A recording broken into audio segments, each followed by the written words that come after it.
আমার হাজবেন্ডের বন্ধু ছিল। চোর মনে করে মারিচ্ছে আমাকে। আপনি এখানে আসছেন কেন? আমি দেখা করতে আসছিলাম।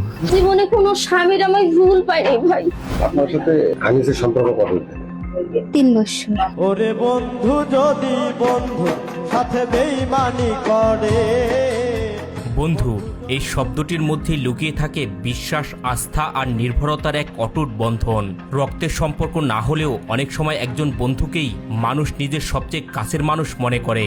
সুখ দুঃখ, গোপন কথা, এমনকি নিজের পরিবারের দায়িত্ব নির্দ্বিধায় তার হাতে তুলে দেয়। কিন্তু সেই বিশ্বাসের মানুষটি যদি হয়ে ওঠে সবচেয়ে বড় বিশ্বাসঘাতক, যদি বন্ধুত্বের আড়ালে পড়ে নিজের বন্ধুর স্ত্রীর দিকেই বাড়িয়ে দেয় লোভের হাত, ঠিক এমনই এক অভিযোগ করে চাঞ্চল্যের সৃষ্টি হয়েছে রংপুরের মাহিগঞ্জে। এই মেয়ে, বেয়াদবের বাচ্চা, বেয়াদব। আমি দেখলে তোরা কি করবি? ফোন লুকাইস। তোর মা সাবধান করতে বলিস। লজ্জা লাগে না? হোসেনের খায়া কেমন, যেই বাপের খাইস তোরা, সেই বাপের খায় আর একজনের সাথে সব ইয়ে করিস, ভাই ভাই করে ডাকিস। তার ভাগ্যে এই এই পুতুল কামটা তুই দিলি না? আমি অনেক বুঝাইছি। কি বুঝাছিস তুই? কি বুঝাছিস? একটা ছেলের সাথে যদি একটা মেয়ে না নাচে তাহলে ওই ছেলেটা বলতে পারবে? আপনারা কোন? জানা যায় পাশাপাশি বাড়িতে বসবাস এবং দীর্ঘদিনের বন্ধুত্বের কারণে হোসেনের বাড়িতে প্রায় যাতায়াত করতেন তার বন্ধু আনিস। সেই যাওয়া আসার মধ্য দিয়ে হোসেনের স্ত্রীর সঙ্গে পরিচয় হয় আনিসের। পরিবারের নানা সুখ দুঃখ, ব্যক্তিগত বিষয় সবই বন্ধুর সাথে ভাগাভাগি করতেন হোসেন। ও আমার স্বামীর হাজবেন্ড, আমার হাজবেন্ডের বন্ধু ছিল। ছিল হুম। ওখান থেকে পরিচয় না অন্য ভাবে? হ্যাঁ, ওর সঙ্গে থাকি পরিচয়। পাশাপাশি বাসা তো, আসা যা করতো। আমার স্বামী ওকে নিয়ে আসতো। আমার স্বামী সবসময় কথাবার্তা, বাসা আনে, চা নাস্তা খাওয়া এরকম করতে করতে ও আমারে ভালো লাগছে। পরে ফেসবুকে আমারে একদিন বললে সব, আর আমার স্বামী সবসময় ওর সঙ্গে ওঠা বসতে, সংসারে অশান্তি লাগলে সব কথা ওকে শেয়ার করতো। ও ফির আমারে সবসময় বলতো যে এরকম এরকম তুমি এত ভালো, কিন্তু ও তোমার নামে সবসময় দুর্নামে, এটা আমার পরিবার নিয়ে কথাবার্তা বলে।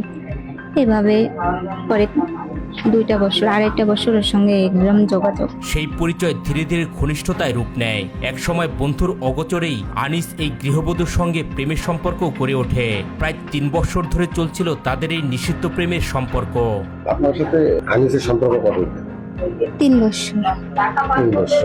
3 বছর থেকে কি যাতায়াত করে?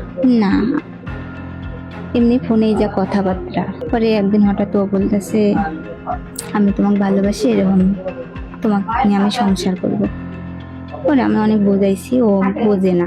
তারপরে ওর কথাবার্তা অনেক দিন ধরে চললো।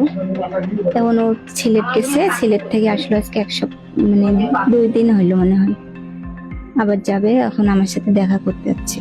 আমি তো জানি ও যথেষ্ট পরিমাণ আমার কাছে বিশ্বাস, ও আমারে বিয়ে করতে চায় আনিসের কাছে। হ্যাঁ। আর আপনার প্রথম হাজবেন্ডের নাম? হোসেন। এই গৃহবধূ জানান দাম্পত্য জীবনে দীর্ঘদিন ধরে অশান্তিতে ছিলেন তিনি। 13 বছরের সংসার জীবনে স্বামীর কাছ থেকে কখনো প্রত্যাশিত সম্মান ও ভালোবাসা পাননি।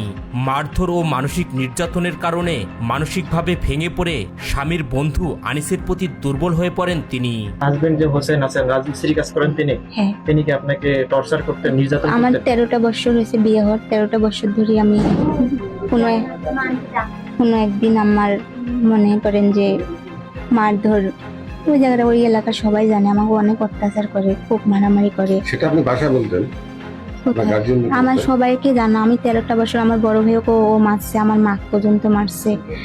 আমি 5 দিন বড় মেডিকেলে থাকি আসছি।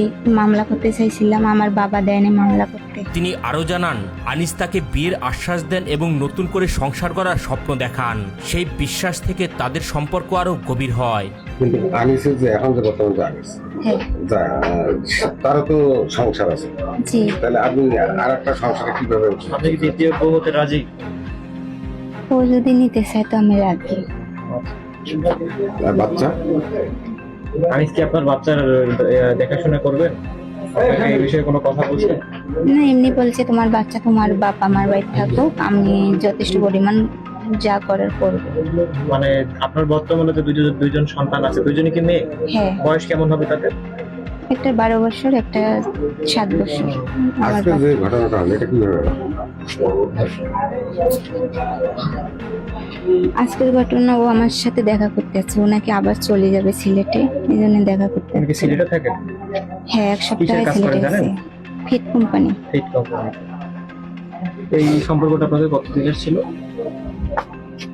এই 1.5 বছর, কিন্তু বন্ধুত্ব ছিল 3 বছর ধরে। অন্যদিকে আনিসও স্থানীয়দের সামনে বন্ধুর স্ত্রীর সাথে সম্পর্ক থাকার কথা স্বীকার করেন। বলেন প্রায় 3 বছর ধরে তাদের গোপন সম্পর্ক চলছিল। বিভিন্ন সময়ে বন্ধুর অজান্তেই তারা দেখা করতেন। আমি ওকে পছন্দ করি। পছন্দ করি। হুম, হুম, কতদিন থেকে পরিচয় আপনার? বহুদিন থেকে। হুম, এখন মানে কি আপনি বিবাহিত না ব্যাচেলর? আমি বিবাহিত। আপনার বাসা কোথায়? আমার বাড়ি পশ্চিম খাসবাগ। নাম কি আপনার? আমার নাম আনিস। হুম, আপনার সন্তান আছে কি কোনো? আমার একটা মেয়ে আছে। তোমার দোষ ছিল কে? আমি ওনাকে চিনি না। হুম, যে ধরছে তাকে চেনেন না? না। ঘটনার দিনও তিনি বন্ধুর স্ত্রীর সাথে দেখা করতে গিয়েছিলেন বলে দাবি করেন। তবে স্থানীয় লোকজন তাকে চোর সন্দেহ করে আটক করে মারধর করা হয় বলে দাবি তার। হুম, আপনাকে মারছে? হ্যাঁ, আমার বুকে লাথি মারছে। কেন মারছে? হুম, আপনাকে মারছে কেন? চোর কেন মারছে? চোর মনে করি মারিচ্ছে আমাকে। আপনি এখানে আসছেন কেন? আমি দেখা করতে আসছিলাম। এদিকে আনিসের স্ত্রী দাবি করেন পাশাপাশি বাড়ি হওয়ার সুযোগেই তার স্বামী এই সম্পর্কে জড়িয়ে পড়েন। তিনি বলেন বহুবার স্বামীকে বুঝিয়েছেন এবং এই সম্পর্ক থেকে সরে আসতে বলেছেন, কিন্তু কোনোভাবেই তাকে ফেরাতে পারেননি। হোসেন ভাই আমাদের পাশে, মানে আমার রুমের পাশের রুমে ভাড়া থাকে। তো ওই হোসেন ভাই সঙ্গে ও একটু কাজ করতো, মানে মাঝে মাঝে যাইতো ওদের, আমার রুমের সাথে, আমার জানালার সাথে ওদের বাড়ির রুমটা ভাড়া হয়। তো সবসময় কথা বলা দেখতাম, ভাইয়ের সাথে যাতায়াত দেখতাম। এখন যাইতো আসতো, ওরাও আমাদের বাসায় আসতো যাইতো। তারপরে আমার কেন জানি ওর ওই জেসমিন ইদানিং আমাদের ওইখানে কয়েকজনকার সঙ্গে সবসময় পুরুষের সঙ্গে মেশাঘোষা। তো ওর দুলা ভাই নিয়ে অনেক কিছু আমাদের গ্রামে হয়। ওর বোনের স্বামী অনেক কিছু হয়। ওর বোন কিছুদিন পর পর আসে, ঝগড়া কাজিয়ে করে। তা আমিও বলছিলাম, জেসমিন নিজের ভাইয়ের বোনের সংসার, তুমি কেন ওই পুরুষ মানুষের সঙ্গে কথা বলো? তারপর বাত ইদানিং মানে এই অন্য যে কোনো পুরুষের সঙ্গে ওর খুব বন্ধুত্ব, খুব মিল। আমি সবসময় বাধা করতাম, এটা পছন্দ না করি ও আমার সঙ্গে মেশাঘোষা বন্ধ করে দিল। তারপর আর আমার স্বামী আমার সঙ্গে, মানে ওর বিষয়ে আমি কোনো কথা বলে রাখ হয় যে বাদ দাও, যেহেতু তুমি পছন্দ করো না। আমিও ভাবি যে জানাতে বউ এরকম মেয়ে, আমার ওই যে হোসেন ভাই সবসময় কথা বলে, তো সবসময় বলি যে এরকম পুরুষ মানুষ। পরিবারের সদস্য ও স্থানীয়দের ভাষ্য অনুযায়ী গভীর রাতে আনিস এই বাড়িতে গেলে বিষয়টি স্থানীয়দের নজরে আসে। পরে তাকে আটক করা হয় এবং চোর সন্দেহে মারধর করা হয় বলে জানান তারা। এই ছাওয়াটা পালাইছে আরে চোর চোর চোর চোর করে এই পাশের দড়ি পাকে মানুষ ও পাকে মানুষ। ওই যে আনিস উয়ের নাম আনিস, যে ছেলেকে মারধর করে আটক হ্যাঁ। করছে তার নাম আনিস। ও ওই সেই ছাওয়াটা আমারে দি বলে দৌড়েছে। সেই ছাওয়াটাকে এই যে আনিসের কথা আনিসের কথা তার পাশে দিয়ে দৌড়েছে, দৌড়ের সাথে ও পাকে মানুষ পাকে চোর চোর করে চিল্লেছে। বন্ধুত্ব, বিশ্বাস আর পারিবারিক সম্পর্ক, এই 3টি বিষয়ের উপর দাঁড়িয়ে থাকে একটি সুস্থ সমাজ। কিন্তু যখন সেই বিশ্বাস নিয়ে প্রশ্ন ওঠে, তখন তার প্রভাব পড়ে শুধু কয়েকজন মানুষের জীবনে নয়, পুরো পরিবার এবং সমাজেও।